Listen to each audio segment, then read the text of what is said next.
Mancherial municipal corporation పరిధిలో గత వారం రోజులుగా తాగునీటి సరఫరా నిలిచిపోవడంతో ప్రజలు తీవ్ర ఇబ్బందులు ఎదుర్కొంటున్నారని ఆరోపిస్తూ బీఆర్ఎస్ నాయకులు మంగళవారం మున్సిపల్ కమిషనర్ కు వినతి పత్రం సమర్పించారు. తాగునీటి సమస్యను తక్షణమే పరిష్కరించి సాధారణ సరఫరాను పునరుద్ధరించాలని వారు డిమాండ్ చేశారు. ఈ సందర్భంగా బీఆర్ఎస్ నాయకులు మాట్లాడుతూ తమ పార్టీ అధికారంలో ఉన్న సమయంలో ప్రజలకు ఎలాంటి తాగునీటి ఇబ్బందులు తలెత్తకుండా నిరంతరాయంగా నీటి సరఫరా జరిగేలా చర్యలు చేపట్టామని పేర్కొన్నారు. ప్రస్తుతం కాంగ్రెస్ ప్రభుత్వ నిర్లక్ష్యం, మున్సిపల్ అధికారుల వైఫల్యం కారణంగా వారం రోజులుగా తాగునీరు అందక ప్రజలు తీవ్ర ఇబ్బందులు పడుతున్నారని విమర్శించారు. ప్రజల ఇబ్బందులను దృష్టిలో ఉంచుకొని అధికారులు వెంటనే స్పందించి తాగునీటి సరఫరాను పునరుద్ధరించాలని కోరారు. సమస్య పరిష్కారంలో మరింత జాప్యం జరిగితే ప్రజలతో కలిసి ఆందోళన కార్యక్రమాలు చేపడతామని హెచ్చరించారు. ఈ సందర్భంగా కార్పొరేటర్ సత్తర్ మాట్లాడుతూ తాగునీటి సమస్యపై మున్సిపల్ అధికారులు తక్షణ చర్యలు తీసుకొని ప్రజలకు ఇబ్బందులు లేకుండా చూడాలని కోరారు.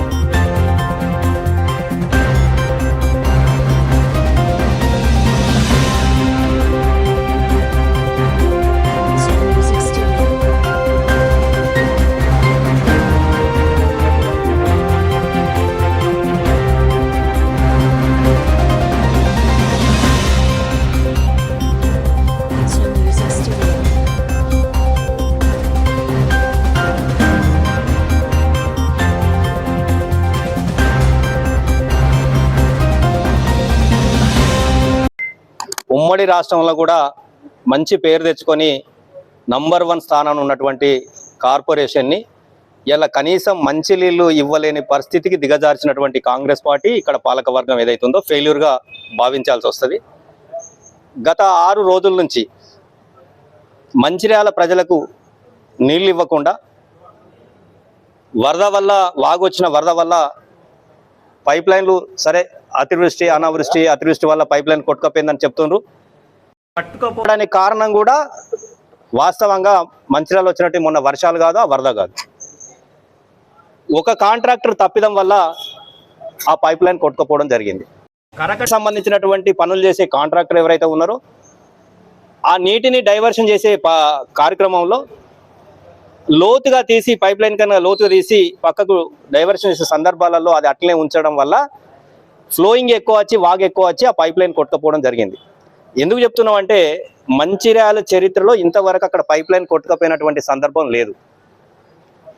ఆ తప్పిదం ఇలా 6 రోజుల నుంచి పోయినటువంటి తప్పిదానికి కారకులపై చర్యలు కావచ్చు. కార్పొరేటర్ వ్యవస్థ మొత్తం తక్షణం స్పందించి 24 గంటలు కాకపోతే 48 గంటలు తీసుకునైనా మంచిర్యాల ప్రజలకు నీరు ఇవ్వాల్సిన బాధ్యత ఉన్నది. ఈ 6 రోజులే కాకుండా అంతకుముందు వారం కూడా మడ్డీ వాటర్ ఏదైతే బురద నీరు ఇచ్చినటువంటి సందర్భం, సరే పైప్ లైన్ కొట్టుకపోయింది, నీళ్ళు ఇవ్వలేని పరిస్థితులు అక్కడ ఉన్నదంటే ట్యాంకర్లు అన్న పెట్టినంటే ట్యాంకర్లు కూడా పెట్టలేదు. ఏదో నిన్న ఉడతభక్తి సాయంగా కమిషనర్ గారేమో 11 ట్యాంకర్లు పెట్టినామని చెప్తున్నారు. కానీ ఎక్కడ కూడా ఏ వార్డులో ట్యాంకరు ఫోన్ చేస్తే అందుబాటులో లేదనేటువంటి సందర్భం ఉన్నప్పుడు ప్రతి వార్డులో పేదవారు ఎవరైతే బోర్ వేసుకుని ఉంటారో అక్కడ ఉన్నటువంటి వాటర్ సమస్యను దృష్టిలో పెట్టుకొని ఆ సమస్యను దృష్టిలో పెట్టుకుని అక్కడ వివిధ వార్డులలో 200 పైసలకు బోర్లు వేసినటువంటి సందర్భం. చాలా బోర్లు ఖరాబ్ అయినాయి, కొన్ని బోర్లలో వాటర్ లేకుండా పోయింది. వర్షాభావం తక్కువ ఉన్నది కాబట్టి గ్రౌండ్ వాటర్ కూడా అది కూడా వీళ్ళ పుణ్యమే. గ్రౌండ్ వాటర్ రాకపోవడానికి కూడా కాంగ్రెస్ పార్టీ కాంగ్రెస్ ప్రభుత్వ పుణ్యమే. అక్కడ కాళేశ్వరం అనే సాకు చూపెట్టి వాటర్ నింపకుండా సోద్యం చూస్తూ ఇలా మంచిర్యాల ప్రజలని ఇట్లా కూడా నట్టేటువంటి ముంచినటువంటి కాంగ్రెస్ పార్టీ. ఆ బోర్లు కనీసం మీకు మా మీద పాగుండొచ్చు, పార్టీ మీద పాగుండొచ్చు, బీఆర్ఎస్ పార్టీ మీద, కానీ మేము వేసినటువంటి ప్రజలకు వేసినటువంటి బోర్లు ఖరాబ్ అయితే చేయించవలసిన బాధ్యత కార్పొరేషన్ పైన ఉన్నది, అక్కడ ఉన్నటువంటి కార్పొరేటర్ల పైన ఉన్నది. బోర్లు ఇప్పుడు ఈ సమస్య ప్రజల నుంచి రాకపోవు. మీకు ఆ బోర్లన్నీ కనుక పనిచేస్తే అక్కడ ఉన్నటువంటి వాటర్ సమస్య ఎంతో కొంత తీరుతుండే. ఏ బోర్ కూడా చక్కగా నడవనటువంటి సందర్భం. కాబట్టి మేము చెప్తున్నాం, గతంలో దివాకర్ రావు గారు అమృత స్కీమ్ కింద కోట్లాది రూపాయలు తీసుకొచ్చి తక్షణమే పనులు చేసినటువంటి సందర్భం. ఇప్పుడు కూడా మెటీరియల్ ఉన్నది, మ్యాన్ పవర్ ఉన్నది, జేసీబీలు ఉన్నాయి, కావాలంటే సింగరి నుంచి తీసుకోవచ్చు, పక్క మున్సిపాలిటీ నుంచి తీసుకోవచ్చు. మీరు ఎమ్మెల్యే గారు కావచ్చు, ఇక్కడ మేయర్ గారు కావచ్చు, తక్షణం దాని మీద దృష్టి సారించి ఒకవేళ రాబోయే 48 గంటలలో గిట్ట వాటర్ ఇవ్వకపోతే మంచిర్యాల కార్పొరేషన్ ప్రజల పక్షాన ఈ మంచిర్యాల కార్పొరేషన్ ముట్టడించడం జరుగుతుంది, హెచ్చరించడం జరుగుతుంది. దయచేసి మీరు మరొకసారి అర్థం చేసుకోవాలా, కార్పొరేషన్ పరువు తీయకండి. కార్పొరేషన్ రాష్ట్రంలో ఒక మంచి పేరు తెచ్చే విధంగా సమిష్టిగా పనిచేయాల్సిన బాధ్యత ఆఫీసర్ల పైన, నాయకుల పైన. ప్రతిపక్షంగా మేము సహకరిస్తున్నాం. ఏ ఒక్క రోజు కూడా ఎన్ని ఇబ్బందులు ఉన్నా కూడా మీకు ఒక్క మాట కూడా ఇదివరకు అనలేదు. ఎందుకు అనలేదంటే కొత్తగా వచ్చినటువంటి పాలక వర్గం 5 నెలలే అవుతుంది, 5 నెలల కనీసం వీళ్ళు సర్దుకోవడమే సరిపోతుందని చెప్పేసి ఏ ఒక్క మాట కూడా మాట్లాడుకోలేదు. ఇంకో విషయం, ముఖ్యమైన విషయం ఏంటంటే వ్యాధుల సీజన్ వస్తుంది. ఇప్పుడు వర్షాలు పడుతున్నాయి, శానిటేషన్ ఎక్కడికక్కడ అస్తవ్యస్తంగా తయారైంది. దాన్ని కూడా దృష్టిలో తీసుకొని ఎక్కడికక్కడ బీచింగ్ అవ్వచ్చు, చెత్త చెదారం ఎక్కడున్నా కూడా చూడవలసిన బాధ్యత అధికారుల పైన, శానిటేషన్ ఇన్స్పెక్టర్ పైన. మన శానిటరీ ఇన్స్పెక్టర్స్, శానిటరీ వర్కర్స్ అయితే పాపం వాళ్ళకి చేతులేసి మొక్కాలే, వాళ్ళు బ్రహ్మాండంగా పనిచేస్తారు. ఈరోజు మంచిర్యాల మున్సిపాలిటీలో ఒక చీకటి రోజు. ఎందుకంటే గతంలో మున్సిపల్ ఉన్నప్పుడు ఇన్ని రోజులు నీటి సరఫరా ఆగిందంటే ఈరోజు పాలకవర్గం ఆధికార నిర్లక్ష్యం. ఎందుకంటే గతంలో కూడా చూసినాం, ఎంతోమంది ప్రజాప్రతినిధులు వచ్చారు, ఎంతోమంది ఆఫీసర్లు వచ్చారు. వాళ్ళు యుద్ధ ప్రతిపాదన పనిచేయడం చేసి 24 గంటల నీళ్ళు అందించే చరిత్ర ఉంది వాళ్ళది. ఈ మంచిర్యాల చరిత్రలో ఇవాళకి 6వ రోజు నీళ్ళు లేక. ముఖ్యంగా ఏంటంటే మంచిర్యాల పట్టణంలో 45% నల్ల మీద డిపెండ్ అయి ఉన్నారు ప్రజలు. వాళ్లకు డబ్బు పెట్టి కొనే పరిస్థితి లేదు, నీళ్ళు ఇచ్చే పరిస్థితి లేదు. కాబట్టి మేము డిమాండ్ చేయడం బీఆర్ఎస్ పార్టీ తరఫున తక్షణమే ఎమర్జెన్సీ కింద పనులు చేయించి మిషనరీ పెంచి, మ్యాన్ పవర్ పెంచి ఆ నీటి సరఫరా పునరుద్ధరించాలని మేము డిమాండ్ చేయడం జరుగుతుంది. అక్కడ చూస్తే ఒక్క జేసీబీతో పని నడుస్తుంది. ఇవాళ ఉంది, మీకు కూడా చూపిస్తాను. ఏంటిదంటే వీళ్ళు 4 జేసీబీలు 3 జేసీబీలు చెప్తారు. ఒక్క రోజు ఏమో 2 జేసీబీలు 3 జేసీబీలు వచ్చినాయి. ఈరోజు ఒక్క జేసీబీతోని పని చేసి వీళ్ళు ఎన్రోల్ చేస్తారు. ఇది ఒకటే జేసీబీ ఉంటుంది, ఆ జేసీబీ పని చేస్తాను. 4 చెప్తారు. ఎక్కడ ఉన్నది పని అంటే ఆ నీళ్లు డైవర్ట్ చేయాలి. నీళ్లు డైవర్ట్ ఎట్లా చేస్తారు? ఏదో కందకాలు తగ్గితే నీళ్లు డైవర్ట్ అయితే కావు. ఇసుక బస్తాలు నింపాలి, బస్తాలు పెట్టాలి, బస్తాలు పెట్టి నీళ్లు డైవర్ట్ చేసి పని చేయాలి. వీళ్ళకు అవగాహన లేదు. అవగాహన లేకపోతే సీనియర్ మ్యాన్ పవర్ లేకపోతే పక్క మున్సిపాలిటీ నుంచి తెప్పించుకొని చేయాలి. మిషనరీస్ కొత్త మిషనరీస్ వచ్చినాయి, జేసీబీలు పోకర్ వచ్చినాయి. ఈ చిన్న జేసీబీలతో చేస్తే ఎన్రోల్ చేస్తారు. ఇంకా 4-5 రోజులైనా మంచిగా నీళ్ళు వచ్చే పరిస్థితి లేదు. కాబట్టి ట్యాంకర్లతోని ఎవరైతే నీళ్లు సప్లై చేస్తున్నారో వాళ్ళకు కమిషనర్ చెప్పడం జరిగింది, మేము ట్యాంకర్లు పంపిస్తున్నాం. ఒక్క డివిజన్కి ఒక్క ట్రిప్ వచ్చింది, నిన్న ఒక్కటే ట్రిప్ వచ్చింది. ఒక్క ట్రిప్ ఎంతమందికి వేస్తారు నీళ్లు? అది కూడా మురికి నీళ్ళు వచ్చినాయి. కాబట్టి మేము డిమాండ్ చేస్తున్నాం బీఆర్ఎస్ పార్టీ తరఫున 24 గంటల లోపల రేపు వరకు నీళ్ళు రాకపోతే ఎల్లుండి నుంచి ప్రజలే వచ్చి మున్సిపల్ని ముట్టడిచ్చే పరిస్థితి వస్తుంది. కాబట్టి హెచ్చరిస్తున్నాం మున్సిపల్ పాలక వర్గాన్ని. కేంద్రంలోని బీజేపీ ప్రభుత్వ ప్రజా వ్యతిరేక విధానాలను నిరసిస్తూ సెప్టెంబర్ 1న నిర్వహించనున్న చలో ఢిల్లీ కార్యక్రమాన్ని విజయవంతం చేయాలని సిపిఐ రాష్ట్ర కార్యదర్శి వర్గ సభ్యుడు కలవేని శంకర్ పిలుపునిచ్చారు. మంగళవారం మంచిర్యాలలో ఆయన ఆధ్వర్యంలో చలో ఢిల్లీ కార్యక్రమానికి సంబంధించిన పోస్టర్లను విడుదల చేశారు. ఈ సందర్భంగా కలవేని శంకర్ మాట్లాడుతూ జిల్లాలోని బెల్లంపల్లి, చెన్నూరు, మంచిర్యాల 3 నియోజకవర్గాల్లో ఆగస్టు 6 నుంచి 14 వరకు పాదయాత్రలు నిర్వహించనున్నట్లు తెలిపారు. కేంద్ర ప్రభుత్వ హయాంలో నిరుద్యోగం, ధరల పెరుగుదల, ద్రవ్యోల్బణం, గ్రామీణ ఆర్థిక వ్యవస్థ బలహీనత వంటి సమస్యలు తీవ్ర రూపం దాల్చాయని విమర్శించారు. యువత ఉపాధి అవకాశాలు కోల్పోతుండగా నియామకాల ఆలస్యం, పరీక్షల రద్దు, పేపర్ లీకేజీలతో నిరుద్యోగులు తీవ్ర ఇబ్బందులు ఎదుర్కొంటున్నారని పేర్కొన్నారు. ప్రజల అసలు సమస్యలను పరిష్కరించకుండా మతపరమైన అంశాలను ముందుకు తెచ్చి ప్రజల దృష్టి మళ్లించే ప్రయత్నం జరుగుతుందని ఆరోపించారు. ప్రజాస్వామ్య పరిరక్షణ, యువత, విద్యార్థులు, నిరుద్యోగుల హక్కుల సాధన కోసం కేంద్ర ప్రభుత్వ విధానాలకు వ్యతిరేకంగా పోరాటాన్ని మరింత ఉధృతం చేయాల్సిన అవసరం ఉందన్నారు. ఈ కార్యక్రమంలో సిపిఐ జిల్లా కార్యదర్శి, రాష్ట్ర సమితి సభ్యులు మేకల దాసు, రేగుండ చంద్రశేఖర్, జోగుల మల్లయ్య, ఇప్పకాయల లింగయ్య, జిల్లా కార్యవర్గ సభ్యులు కలీందర్ అలీఖాన్, లింగం రవి, జిల్లా సమితి సభ్యులు మిట్టపల్లి పౌలు, వనం సత్యనారాయణ, దేవి పోచన్న, కాందాడి సాంబయ్య, ఎగుడ మోండి, మొగిలి లక్ష్మణ్ తదితరులు పాల్గొన్నారు. పార్టీ నాయకత్వాన దేశవ్యాప్తంగా బీజేపీ మతోన్మాద పార్టీ అధికారంలోకి వచ్చిన తర్వాత ప్రజా వ్యతిరేక విధానాలు అవలంబిస్తూ కార్మిక వ్యతిరేక విధానాలు అవలంబిస్తున్నటువంటి ఈ నేపథ్యంలో దేశవ్యాప్తంగా కూడా సిపిఐ పాదయాత్రలకు శ్రీకారం చుట్టడం జరిగింది. అందులో భాగంగానే మంచిర్యాల జిల్లాలో ఉన్నటువంటి 3 నియోజకవర్గాలలో ఏ నియోజకవర్గానికి ఆ నియోజకవర్గం ఒక దళంగా ఏర్పడి క్షేత్రస్థాయిలో ప్రజల్ని చైతన్యపరచడం కోసం పాదయాత్రలు వస్తూ ఉన్నాయి. ప్రజలు ఆశీర్వదించాల్సిందిగా ఈ సందర్భంగా విజ్ఞప్తి చేస్తూ ఉన్నాం. ఇందులో ప్రధానమైనటువంటి అంశాలు ఈ దేశంలో నేడు కార్మిక వర్గం ఎదుర్కొంటున్నటువంటి సమస్యలు కానీ, రైతాంగ సమస్యలు కానీ, అట్లాగే నిరుద్యోగ సమస్యలు, వీటన్నింటి పట్ల ప్రజల్ని చైతన్యపరుస్తూ ఈ దేశంలో బీజేపీ మారాలి ప్రభుత్వం నుంచి అనేటువంటి అంశాన్ని ప్రధానంగా ప్రజల ముందు ఉంచడం అనేటువంటి జరుగుతూ ఉంది. ఇవాళ నిరుద్యోగ సమస్య వల్ల అనేకమైనటువంటి సమస్యలు వస్తున్నాయి. యువత పెడదారి పట్టేటువంటి పరిస్థితి వస్తూ ఉన్నది. అంతేకాకుండా విద్య అందుబాటులోకి రావాలి. ఇలా కార్పొరేట్ చేతుల్లో విద్య నలిగిపోయేటువంటి పరిస్థితి వస్తుంది. విద్య సామాన్యునికి అందుబాటులోకి రావాలనేటువంటిది ఇవాళ కమ్యూనిస్ట్ పార్టీ తీసుకున్నటువంటి నిర్ణయం. కనుక ప్రజలు ఈ పాదయాత్రల సందర్భంగా ఈ దళం వస్తున్నటువంటి నేపథ్యంలో అందరూ కూడా సహకరించండి, తోడ్పాటును అందించండి. నేడు ప్రజలు ఎదుర్కొంటున్నటువంటి మౌలికమైనటువంటి సమస్యల పట్లనే సిపిఐ ఈ సమరశంఖానికి పూరించడం అనేది జరిగింది. ఇలా దేశవ్యాప్తంగా అంతటా కూడా అన్ని రాష్ట్రాలలో జరుగుతున్నటువంటి ఈ సిపిఐ కార్యక్రమాలను ప్రజలు ఆశీర్వదించాలని చెప్పి విజ్ఞప్తి చేస్తూనే అందులో భాగంగా 6 తారీఖు నుంచి 14 తారీఖు వరకు పాదయాత్రలు చేస్తూ సెప్టెంబర్ 1వ తారీఖు రోజున ఢిల్లీ నడిబొడ్డున భారీ బహిరంగ సభ నిర్వహించి బీజేపీ ప్రభుత్వానికి ఎన్నికల సందర్భంగా ఇచ్చినటువంటి వాగ్దానాలు విస్మరించిన ఈ ప్రభుత్వానికి కనువిప్పు తీసుకురావాలనేటువంటి లక్ష్యంతో ఈ పాదయాత్రలు జరుగుతున్నాయని చెప్పి ఈ సందర్భంగా విజ్ఞప్తి చేస్తాం.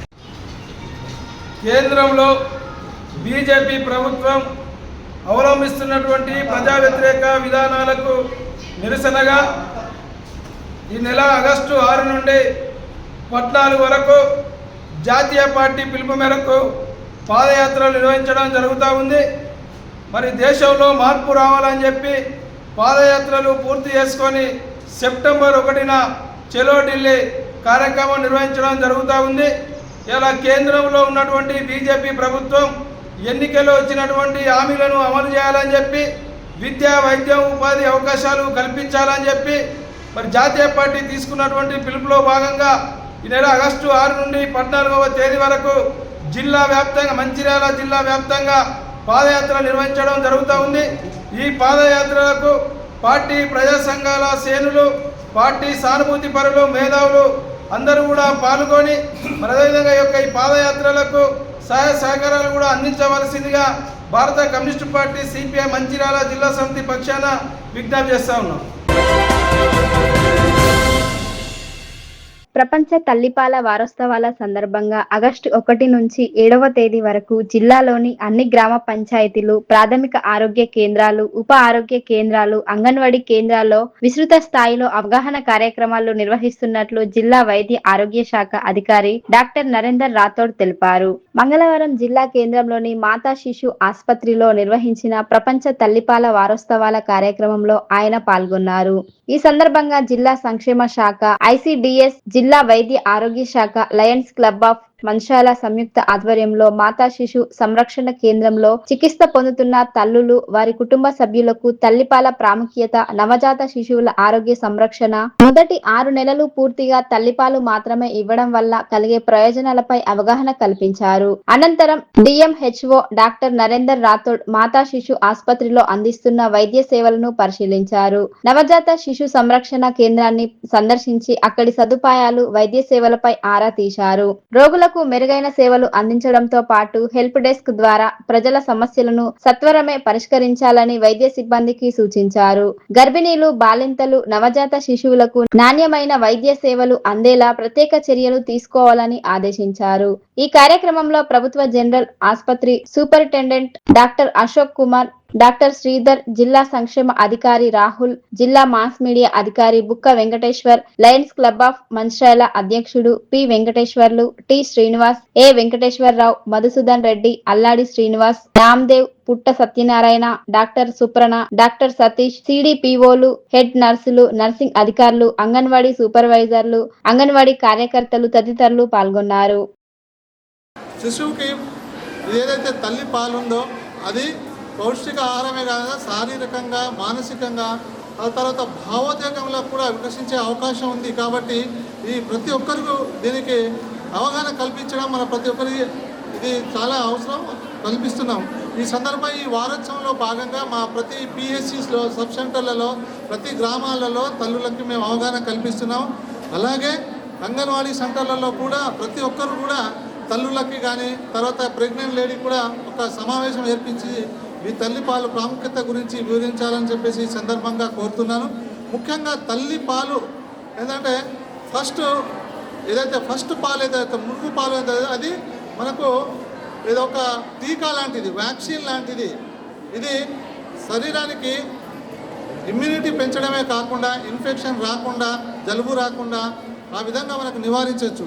అలాగే తల్లి పాలు అనేది ఫస్ట్ 1 అవర్ లోపలే ఇవ్వాలి. అది నార్మల్ డెలివరీ అయినా కానీ, సిజరీన్ సెక్షన్ అయినా కానీ, ఏమైనా కానీ ఇచ్చేయాలి.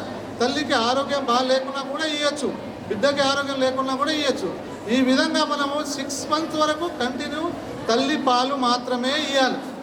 తల్లి పాలులో అంతా మనకు సరి అయిన పోషకాలు సరైన నమోదులో ఉంటుంది. కాబట్టి మీకు ఎలాంటిది వేరే ఏది ఇవ్వ అవసరం లేదు. 6 months తర్వాత మనమైతే సప్లిమెంటరీ ఫీడింగ్ ఇస్తామో ఆ ఫీడింగ్తో పాటు కూడా 2 సంవత్సరాలలోకి ఇవ్వచ్చు. ఇచ్చినప్పుడు పిల్లలకి ఆరోగ్యంలో తన బ్రెయిన్ పెరగడం కానీ, యాక్టివిటీస్ పెరగడం కానీ చాలా ఆరోగ్యంగా ఉంటారు పిల్లలు. అదేవిధంగా తల్లులకు ఏమవుతుంది అయితే మనకు ఏదైతే డెలివరీ అయిన తర్వాత స్రావం అనంతరం బ్లీడింగ్ అనేది తగ్గిపోతుంది. అలాగే ఏదైతే యూట్రస్ ఉందో అది సాధారణ స్థితికి త్వరగా వచ్చేస్తుంది. ముఖ్యంగా ఇంకా బ్రెస్ట్ క్యాన్సర్ కానీ, ఓవరియన్ క్యాన్సర్స్ కానీ, అండాశయం క్యాన్సర్స్ కానీ ఇవి కూడా నివారించవచ్చు. తర్వాత కొంతమంది తల్లులకి తర్వాత డెలివరీ అయిపోయిన తర్వాత బరువు పెరిగే అవకాశం ఉంటుంది, అది కూడా తగ్గచ్చు. కాబట్టి తల్లులకు లాభం ఉంది, ఇక్కడ శిశువు కూడా లాభం ఉంది. కాబట్టి తప్పకుండా మీరు ఎలాంటి అపోహ పడద్దు. ఏంటంటే తల్లి పాలు మాకు తక్కువ వస్తుందని కొందరికి అపోహ, తక్కువ వస్తుంది ఎట్లా సరిపోవట్లేదు. తక్కువ వచ్చినా కూడా మనం తల్లి పాలు ఇస్తూ ఉంటే అది ఉత్పత్తి అవుతూనే ఉంటుంది. కొందరికి నాకు బ్రష్ సైజ్ తక్కువ ఉన్నది, తాక రావట్లేదు అంటారు. అట్లానే ఉండదు. సైజుకును పాలు ఉత్పత్తికి ఎలాంటిది సంబంధం ఉండదు. అలాగే పిల్లలకు మనం పుట్టిన వెంటనే కొందరు ఏదేస్తారు, చక్కెర వేస్తూ ఉంటారు, తర్వాత తేనె వేస్తూ ఉంటారు. అట్లాంటి ఎట్టి పరిస్థితులు చేయకూడదు. అది బిడ్డకి చాలా హానికరం. ఒక్కొక్కసారి గొంతులో తట్టుకున్నా కూడా చనిపోయే ప్రమాదం కూడా ఉంటుంది. కాబట్టి ఇట్లాంటి పని చేయకూడదు. అలాగే ఆధునిక జీవన శైలిలో ప్రకారం చాలామంది ఇప్పుడు ఆడవాళ్ళు కానీ లేడీస్ వాళ్ళు జాబ్ రావడం, ఉద్యోగ రీత్యా తర్వాత చాలా బిజీ కావడం వల్ల కూడా వాళ్ళ టైంకి సమయానికి ఇవ్వలేకపోతున్నారు. దానికి మనము ఒక స్టెరైల్ సీసాలో తీసుకొని పాలు తీసేసి కూడా మంచిగా అట్లా కూడా సీసా పాలు కూడా ఇవ్వచ్చు. కానీ బయట ఈ 6 months వరకు ఎలాంటి బయట పదార్థాలు కానీ మిల్క్ పాకెట్ అట్లాంటివి కూడా మనం ఇవ్వకూడదు. ఎవరైతే బిడ్డ పుట్టిన గంటలోపే మరి మృదుపాలు తాగించాలని చెప్పి తెలియజేస్తున్నాం. అన్ని మా అంగన్వాడీ కేంద్రాల్లో కూడా అన్ని కూడా ఏర్పాటు చేయడం జరిగింది. మరి ఈ కార్యక్రమం కూడా మా జిల్లా వ్యాప్తంగా కూడా అన్ని అంగన్వాడీ కేంద్రాల్లో కూడా తల్లిపాల వారోత్సవాలు కార్యక్రమం జరుపుకుంటున్నాము. అదేవిధంగా మనము అందరూ కూడా తల్లులకు ఏంటంటే పుట్టిన గంటలోపే మళ్ళీ మృదుపాలు ఇవ్వాలని చెప్పి ఇవన్నీ కూడా మేము మెడికల్ అండ్ హెల్త్ డిపార్ట్మెంట్ కానివ్వండి, women and child welfare department కానివ్వండి, సంయుక్తంగా మరి అన్ని ఆసుపత్రులలో కానివ్వండి, అంగన్వాడీ కేంద్రాలు కానివ్వండి, మరి అందరూ కూడా తల్లులకు తెలియజేస్తున్నాము. కాబట్టి మీరందరూ కూడా మరి బిడ్డ పుట్టిన గంటలోపే మురుగుపాలు తాగించాలి. మరి నేటి బాలలే రేపటి పౌరులు కాబట్టి మరి ఖచ్చితంగా కూడా బిడ్డ పుట్టిన గంటలోపు మురుగుపాలు తాగించాలని మరి ఈ కార్యక్రమంలో అందరూ తల్లులు శిశువు ఆరోగ్యకరంగా బాగా యాంటీబయాటిక్ వ్యాధి నిరోధక శక్తి పెరిగి వాళ్ళకి ఫర్దర్ ఏ వ్యాధులు రాకుండా మంచిగా ఉంటాయమ్మా. మీరు పుట్టిన వెంటనే 1 hour లోపు ఆ మురిపాలు తాగిచ్చి ఎవ్రీడే తల్లిపాలు ఇచ్చి ఆ పిల్లల ఆరోగ్యాన్ని పెంచాలని కోరుకుంటూ